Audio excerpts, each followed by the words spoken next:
जय माता जी दोस्तों, मैं हूँ अर्चना तिवारी और स्वागत है आप सभी लोगों का मेरे चैनल ज्ञान की बात विद अर्चना चिंतामणि में। कैसे हैं आप सभी लोग ज़रूर बताइएगा कमेंट बॉक्स में। जय श्रीमन नारायण ज़रूर लिखिएगा। दोस्तों आज की वीडियो में हम बात करेंगे शंख।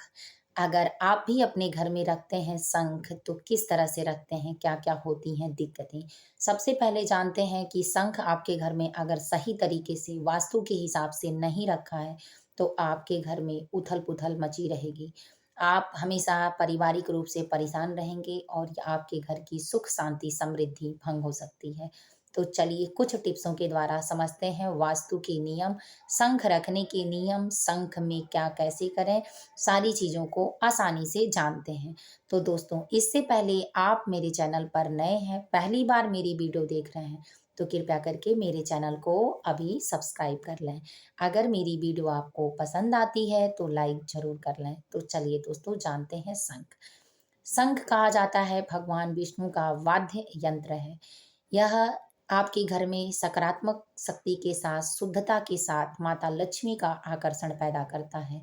शंख जहाँ होता है वहाँ महालक्ष्मी अपने आप आती हैं, लेकिन उनके साथ भगवान विष्णु भी खींचे चले जाते हैं।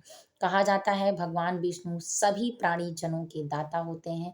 जो लोग भगवान विष्णु, माता लक्ष्मी की पूजा, आराधना और उनके व्रत उपवास को करते हैं, उनके घर में सुख समृद्धि बनी रहती है। लेकिन कुछ चीज़ों और कारणों के कारण, यानी कुछ उनकी ऐसी चीज़ों के कारण जो गलत दिशा में या गलत तरीके से रखी जा रही है, उसके नियम के हिसाब से नहीं जाना जा रहा है, तो ऐसी चीज़ें आपके जीवन में आपके कर्म को प्रभावित कर सकती हैं और वही चीज़ आपके घर में उसका उल्टा प्रभाव डाल सकती है। तो आज इसी उल्टा प्रभाव को हटाने के लिए मेन बिल्कुल शास्त्र के नियम के अनुसार जानेंगे ये बातें, और क्या आपके घर भी ऐसा है तो तुरंत ठीक करें।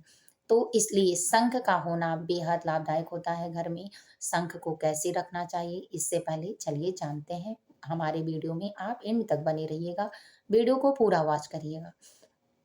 तो शंख शंख को उत्तर और पूर्व ईशान दिशा जो होता है, ईशान कोण अपने घर के मंदिर में ईशान कोण में रखें।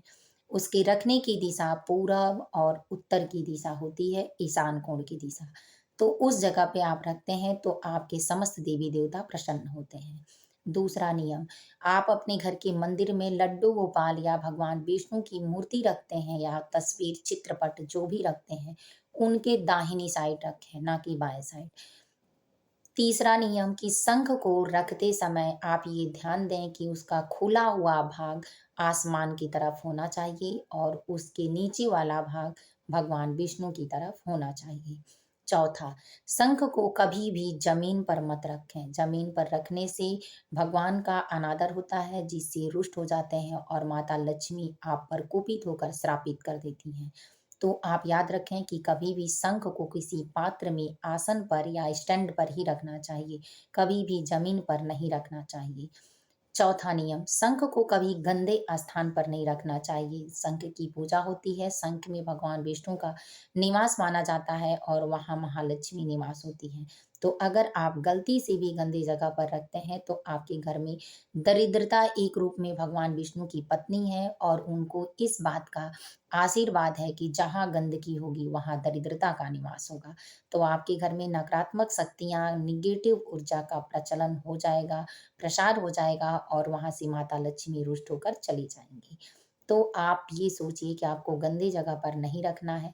इसके बाद शंख पर आसन लाल और पीले रंग का ही वस्त्र लगाकर रखें।